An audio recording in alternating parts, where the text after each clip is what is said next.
नमस्कार दोस्तों, जनमानस की आवाज चैनल में आपका स्वागत है। रिपोर्ट के मुताबिक शंभू बॉर्डर पर एकत्रित हुए किसानों के पास ऐसे तमाम संसाधन मौजूद हैं जिनकी मदद से पुलिस का मुकाबला किया जा सकता है। ये संसाधन पंजाब के विभिन्न क्षेत्रों से बॉर्डर तक कैसे पहुंचे? किसानों ने एकाएक ये आंदोलन शुरू नहीं किया है। इसके लिए पहले से ही कॉल की गई थी। उसके बावजूद किसानों को शंभू बॉर्डर तक पहुंचने से क्यों नहीं रोका गया? 20 फरवरी को जेसीबी और दूसरे भारी उपकरण भी किसानों के बीच पहुंच चुके हैं। सूत्रों का कहना है कि जब ये रिपोर्ट केंद्रीय गृह मंत्रालय तक पहुंची है तो पंजाब पुलिस इनसे कैसी अछूती रही। शंभू बॉर्डर पर किसानों का एकत्रित होना, इस मामले में पंजाब पुलिस के कई अफसर केंद्रीय गृह मंत्रालय के रडार पर आ गए हैं। सूत्रों ने बताया, जब किसानों ने कई दिन पहले ही आंदोलन की कॉल दे रखी थी तो पंजाब पुलिस ने इतनी भारी संख्या में ट्रैक्टर, ट्रॉली एवं दूसरे वाहनों के साथ किसानों को बॉर्डर पर एकत्रित होने से रोका नहीं। मंगलवार को किसानों के बीच जेसीबी एवं पोकलेन मशीनें भी पहुंच गईं।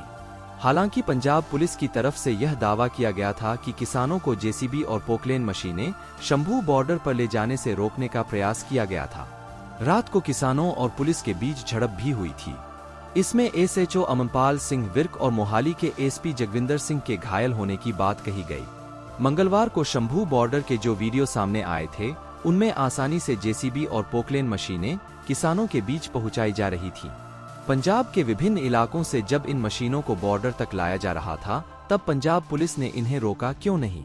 किसान आंदोलन पर पंजाब पुलिस की इंटेलिजेंस इकाई भी हर पल अपनी रिपोर्ट दे रही थी। इसके बावजूद किसानों को हैवी मशीनरी सहित शंभू बॉर्डर तक पहुंचने दिया गया। सूत्रों का कहना है कि इस संबंध में इंटेलिजेंस ब्यूरो और हरियाणा पुलिस की रिपोर्ट के आधार पर पंजाब पुलिस के जिम्मेदार अफसर मुश्किल में फंस सकते हैं। केंद्रीय गृह मंत्रालय ने इस संबंध में पंजाब सरकार के साथ जो पत्राचार किया था उसमें कानून व्यवस्था की बिगड़ती स्थिति का हवाला दिया गया था। जिस तरह से किसान इतनी भारी संख्या में और विभिन्न उपकरणों के साथ शंभू बॉर्डर पर एकत्रित हुए हैं, वह इस बात की तरफ इशारा करता है कि किसानों को रोकने का प्रयास नहीं किया गया। किसानों के बीच कानून तोड़ने वाले ऐसे लोग भी मौजूद हैं जिनकी वजह से पड़ोसी राज्यों में अशांति और अव्यवस्था पैदा हो सकती है। पंजाब सरकार को आवश्यक कार्रवाई करनी चाहिए। मौजूदा समय में शंभू बॉर्डर पर लगभग 16,000 किसानों की उपस्थिति बताई जा रही है। इसके अलावा वहां पर लगभग 1,300 ट्रैक्टर, ट्रॉली, 250 कार, 1 दर्जन मिनी बस और बाइक जैसे अनेक छोटे वाहन भी बताए जा रहे हैं। यह बात भी सामने आई है कि पंजाब सरकार ने ढाबी गुजरां बैरियर पर 500 ट्रैक्टर ट्रॉलियों के साथ लगभग 4,500 किसानों को एकत्रित होने की इजाजत दे दी है। पंजाब भाजपा के अध्यक्ष सुनील जाखड़ ने मंगलवार को आरोप लगाया था कि मुख्यमंत्री भगवंत मान ने किसानों की समस्याओं के हल को लेकर किसान नेताओं और केंद्रीय मंत्रियों के साझे प्रयासों को जोखिम में डाल दिया है। यह सबसे दुर्भाग्यपूर्ण है कि किसानों और केंद्र सरकार के बीच बातचीत सफल नहीं हुई है, जबकि हजारों किसान एमएसपी व कृषि ऋण माफी के लिए कानूनी गारंटी सहित अपनी मांगों को लेकर पंजाब हरियाणा सीमा पर प्रदर्शन कर रहे हैं। जाखड़ ने सोशल मीडिया पर अपनी एक पोस्ट में कहा, भगवंत मान के किसानों के वकील के रूप में काम करने से इन वार्ताओं का विफल होना तय था। मुख्यमंत्री मान के पास इन वार्ताओं की विफलता से लाभ उठाने के लिए सब कुछ है।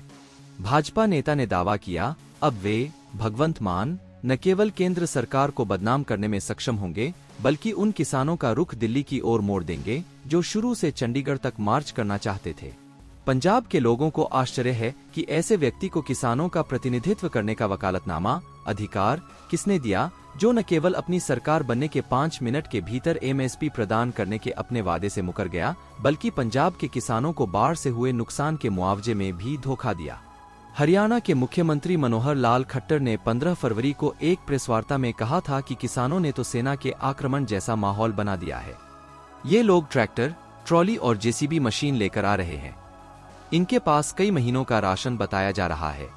जब इस तरह का आह्वान किया जाता है तो सुरक्षा का ध्यान देना बेहद जरूरी है। किसानों का जो तरीका है उस पर ही आपत्ति है। दिल्ली जाने पर आपत्ति नहीं है। पब्लिक ट्रांसपोर्ट है और दूसरे भी कई साधन हैं, उनमें जाएं। ट्रैक्टर और ट्राली ये पब्लिक ट्रांसपोर्ट में नहीं आते हैं। ये तो खेती बाड़ी के लिए इस्तेमाल होने वाला वाहन है। इसके बाद पंजाब हरियाणा हाई कोर्ट ने भी किसानों के प्रदर्शन के तरीके पर आपत्ति जताई। चंडीगढ़ हाई कोर्ट ने कहा, मोटर वाहन अधिनियम के तहत राजमार्ग पर ट्रैक्टर ट्रॉलियों का उपयोग नहीं किया जा सकता। किसान इन वाहनों में ही अमृतसर से दिल्ली तक यात्रा कर रहे हैं। सभी लोग अपने अधिकारों के बारे में जानते हैं, लेकिन उनका संवैधानिक कर्तव्य भी है। वे उन्हें क्यों भूल जाते हैं?